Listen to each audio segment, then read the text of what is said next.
Roger, we are green light for extraction. Ammo weapons resupply inbound. Lies on HVT, going loud.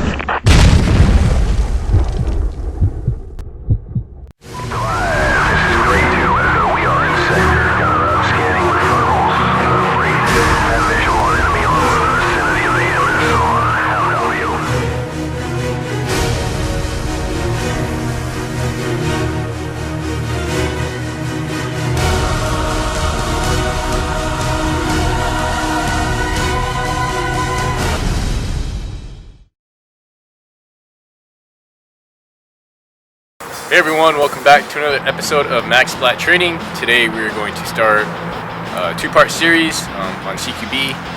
Today we're going to go over some reflexive fire, shooting drills. Yeah, so on our two-part series we're planning on doing reflexive fire for the first half, and it's going to tie into our second video, which is actually going to be room clearing, which really, the two of them, for close quarters marksmanship and close quarters battle, they go hand in hand. You really can't do one without the other. So the fundamentals of close quarters marksmanship begins with your stance. The way that I like to stand, or the way that I was taught, is your front feet are sort of offset as if you're getting ready to get into a fight. So you always have your support side forward and your strong side back. Max, if you'd like to demonstrate what that looks like. The position that Max has, I would like to critique. You suck. A little bit to your right, right forward, so your plate is facing the enemy. You bring your feet in a little bit wider, just to give yourself a solid platform. And as you can see, they're also offset, so you can push them around. He's solid, not going anywhere.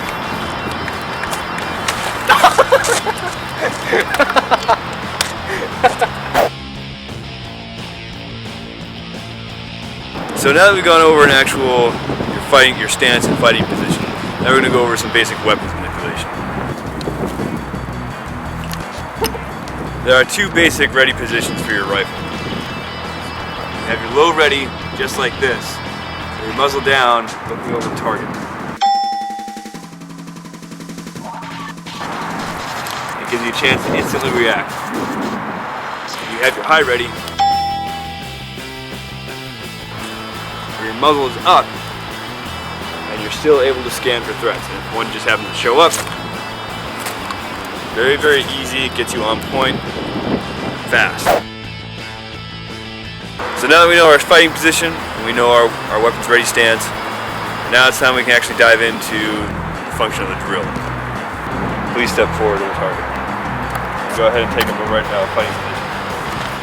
Since this is Airsoft, you really don't have to compensate for recoil with one of these.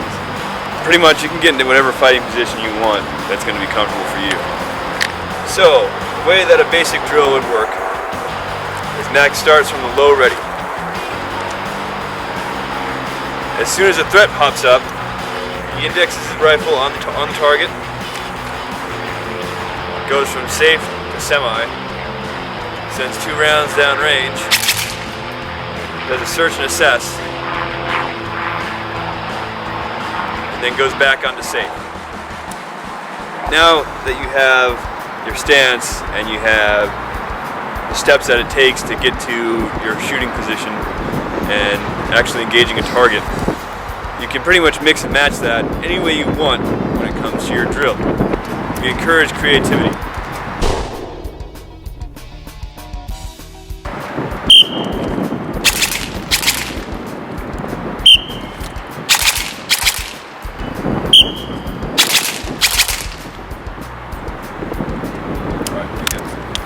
Jake's going to start from the high ready position. He's going to start facing away the targets. So this will be a good test just to see how good his reflexes are. Shoot ready. Ready?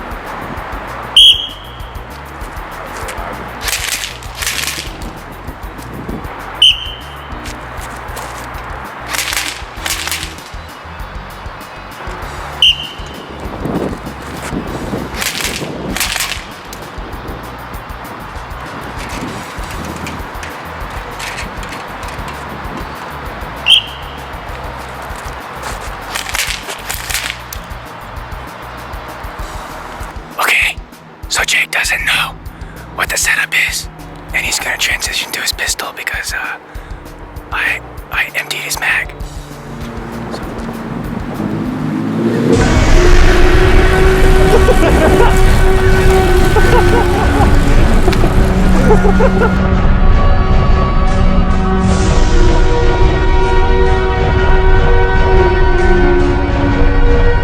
Okay, anyways, reflexive shooting. Shooter ready.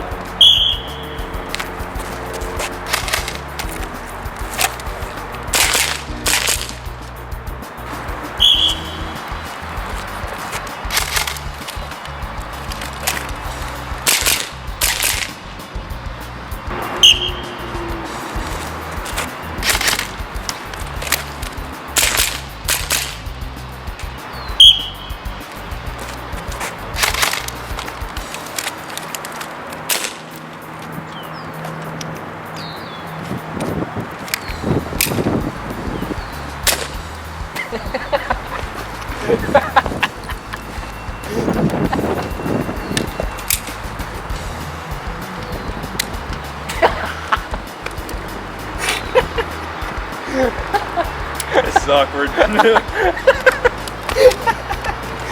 So I really like shooting with a partner because it lets me switch things up and we can really test each other and, you know, try and push that threshold for failure.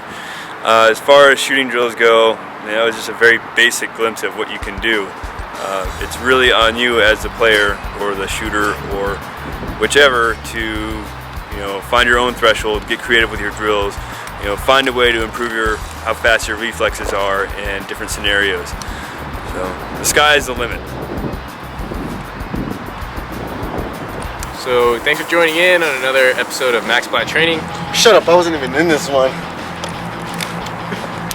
James.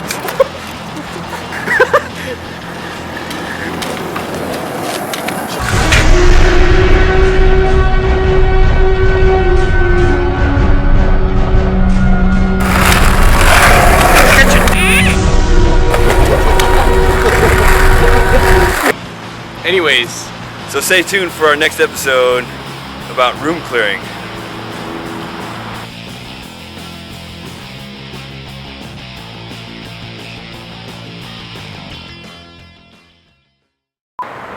Yes, so the purpose of reflexive fire is to make firing a reflex.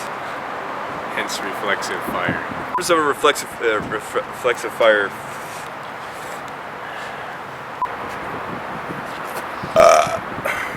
So the topics of our two-part